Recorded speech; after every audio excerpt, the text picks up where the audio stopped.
Bismillahirrahmanirrahim. Assalamualaikum warahmatullahi wabarakatuh. Alhamdulillah hamdan wa syukranillah amma ba'd la haula wa la quwwata illa billah. Asyhadu an la ilaha illallah wa asyhadu anna Muhammadan abduhu wa rasuluh. Qala Allah ta'ala fi kitabihil karim. A'udzu billahi minasyaitonir rajim. Bismillahirrahmanirrahim. Innad dina indallahil Islam al-ayah. Baik anak-anak, apa kabar semuanya? Semoga senantiasa kita diberikan kesehatan, kemudahan di dalam segala urusan kita, sehingga kita bisa menjalankan segala aktivitas kita. Baik, sebelum kita memulai kegiatan pembelajaran kita kali ini, mari kita membaca doa terlebih dahulu. Bismillahirrahmanirrahim. Rabbi shrah li sadri wa yassir li amri wahlul 'uqdatam min lisani yafqahu qawli. Baik, kemarin kita sudah membahas sekilas tentang masuknya Islam ke Nusantara, wabil khusus di Indonesia. Dalam materi ini, dalam kesempatan kali ini, kita akan membahas nomor 1, ya, karena sejarah kebudayaan atau sejarah itu banyak sekali referensi, banyak sekali pendapat, sehingga kita bisa mengambil dan memilih mana kiranya pendapat yang mendekati kebenaran. Sejarah ringkas, sejarah singkat masuknya Islam ke Indonesia. Proses masuknya Islam ke Indonesia ini berbagai macam peristiwa, karena mengingat masyarakat Indonesia ini sebelumnya telah menganut berbagai macam kepercayaan, diantaranya animisme dan dinamisme. Sebelum Islam datang ke Indonesia, masyarakat Indonesia ini sudah menganut agama nenek moyang. Ya, jadi kepercayaan animisme dan dinamisme. Animisme adalah kepercayaan yang menganggap bahwa setiap benda mempunyai ruh untuk mendatangkan maslahat kehidupan manusia. Kepercayaan animisme dan dinamisme ini sudah mengakar kuat pada diri masyarakat Indonesia. Jadi masing-masing rakyat atau masyarakat Indonesia ini sudah biasa mempercayai aliran animisme, kepercayaan animisme maupun dinamisme. Proses masuknya agama Islam itu banyak sekali pendapat. Ya, seperti halnya yang Bapak disampaikan di awal tadi, banyak yang menyampaikan bahwasanya Islam masuk ke Indonesia. Ada juga yang berpendapat bahwasanya Islam masuk ke Indonesia ini di abad 7 Masehi atau 1 Hijriah. Ada juga yang menyampaikan pendapat 11 Masehi atau sekitar 5 Hijriah, ada juga 13 Masehi atau sekitar 7 Hijriah. Tentunya masuknya Islam ke Indonesia ini ada yang mengatakan belum diketahui secara pasti. Hanya saja di masa kekhilafahan Islam ekspansi sampai di bumi Nusantara. Bukti teori Islam masuk ke Indonesia pun beraneka ragam. Abad 7 Masehi ada juga catatan kerajaan Cina, berita Chokufei, berita Jepang, beberapa pendapat yang kemudian disampaikan oleh para ahli sejarah. Adapun teori ke-11 Masehi atau 5 Hijriah dibuktikan dengan adanya arkeologis berupa batu nisan yang ditemukan di jalur perdagangan internasional. Ada juga bukti yang disampaikan bahwasanya Islam masuk ke Indonesia pada abad 13 Masehi, itu berasal dari Gujarat, India, dengan ditemukannya batu nisan Raja Malikus Salih di kerajaan Islam Samudra Pasai, dan catatan perjalanan Marco Polo, berita Ibnu Battuta.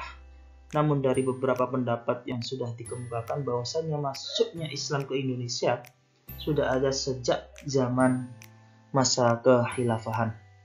Ini yang kemudian harus kita pahami bersama, dan kita pun boleh berbeda pendapat karena berbagai macam referensi yang bisa kita baca. Literatur, buku, atau media sosial bisa kita baca. Mana saja yang menyampaikan atau berpendapat bahwa Islam masuk ke Indonesia. Jadi berbagai macam pendapat itu dikemukakan tentang Islam masuk ke. Baik, penyebaran Islam di Indonesia. Karena Indonesia ini masih menganut kepercayaan animisme dan dinamisme, untuk itu ada beberapa cara yang digunakan oleh mubalik pada waktu itu, pendai pada waktu itu, agar Islam masuk ke Nusantara.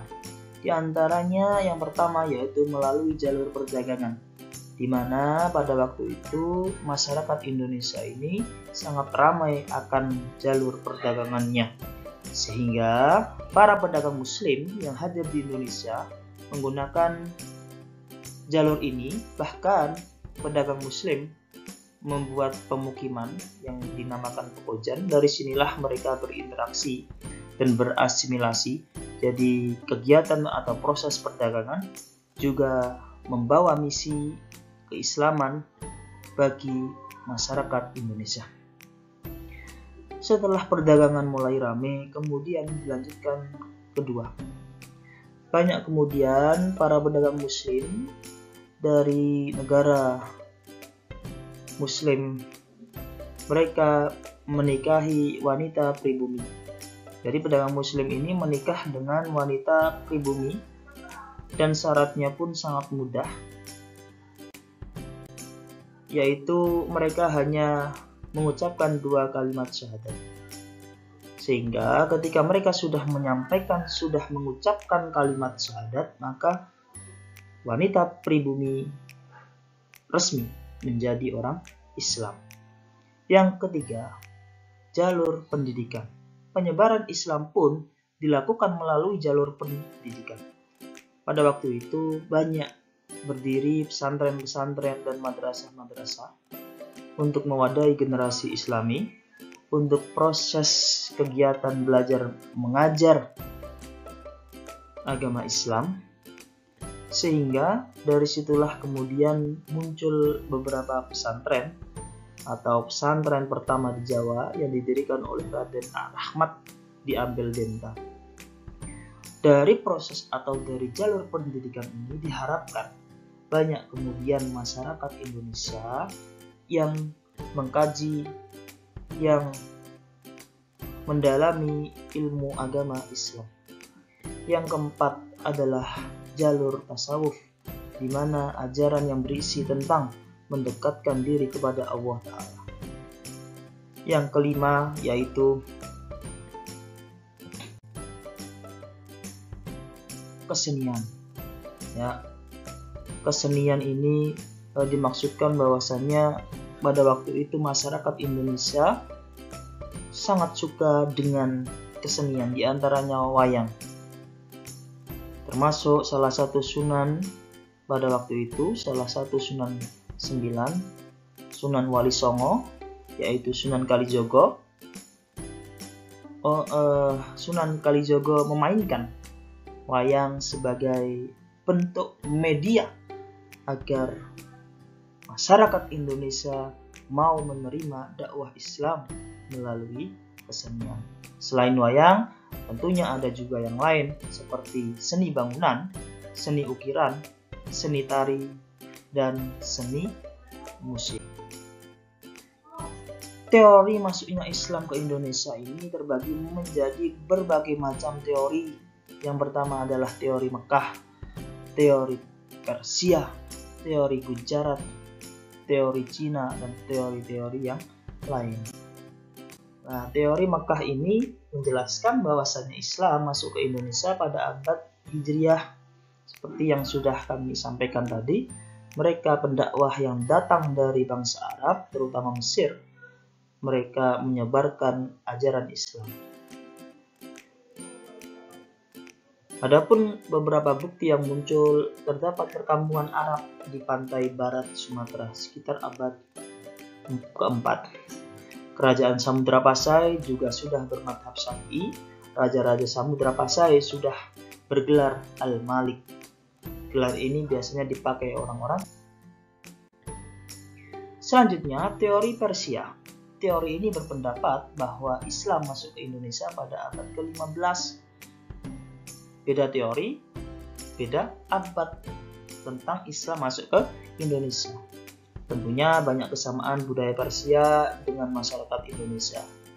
Buktinya, 1. Peringatan 10 Muharram atau Hari Asyura. 2. Kesamaan ajaran tasawuf yang dianut oleh Syekh Siti Jenar. 3. Penggunaan istilah Persia dalam mengeja huruf hijaiyah. Teori Gujarat. Teori ini mengemukakan bahwa Islam masuk ke Indonesia pada abad ke-13 Masehi.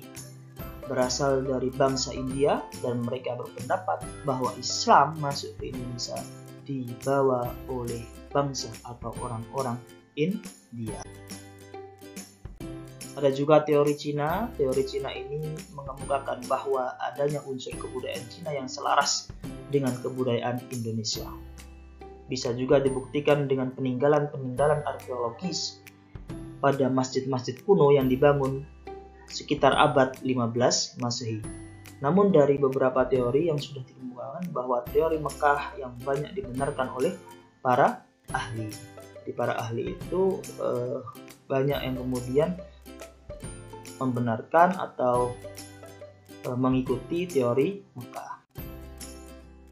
Adapun cara masuknya Islam ke Indonesia, mengingat masyarakat Indonesia ini adalah orang-orang yang sudah mendarah daging terkait kepercayaan animisme dan dinamismenya, sehingga tentunya ada strategi agar Islam ini mudah atau Islam ini bisa tersebar di Indonesia. Kedatangan Islam tidak berpengaruh kepada kepercayaan pribumi, namun juga berpengaruh terhadap kebudayaan Indonesia secara keseluruhan. Ada beberapa faktor lain. Ada beberapa faktor Islam mudah masuk ke Indonesia. Di antaranya adalah syarat untuk masuk Islam sangatlah mudah bagi mereka. Berbeda mungkin dengan kepercayaan-kepercayaan yang lain. Jadi mereka merasa bahwasannya syarat untuk masuk Islam itu sangat mudah. 2. Agama Islam tidak mengenal kasta. Jadi tidak ada pembagian kasta, sistem kasta di agama Islam. Brahma, Sudra, dan lain sebagainya. Tidak ada. Jadi tidak ada istilah mengenal atau pembagian sistem kasta di ajaran atau agama Islam. 3. Penyebaran Islam dilakukan dengan jalan relatif damai. Tidak ada sama sekali konflik, tidak ada paksaan. Jadi damai sekali untuk penyebaran Islam di Indonesia. 4. Didukung sifat bangsa Indonesia yang sangat ramah lagi tamah. Ini memudahkan Islam mampu atau bisa diterima di Indonesia. Selanjutnya, upacara dalam Islam pun terkesan sangat sederhana, beda dengan di agama-agama lain yang mungkin dianggap bahwasannya upacara peribadatannya dianggap sulit, beda dengan di Islam yang terkesan sangat sederhana.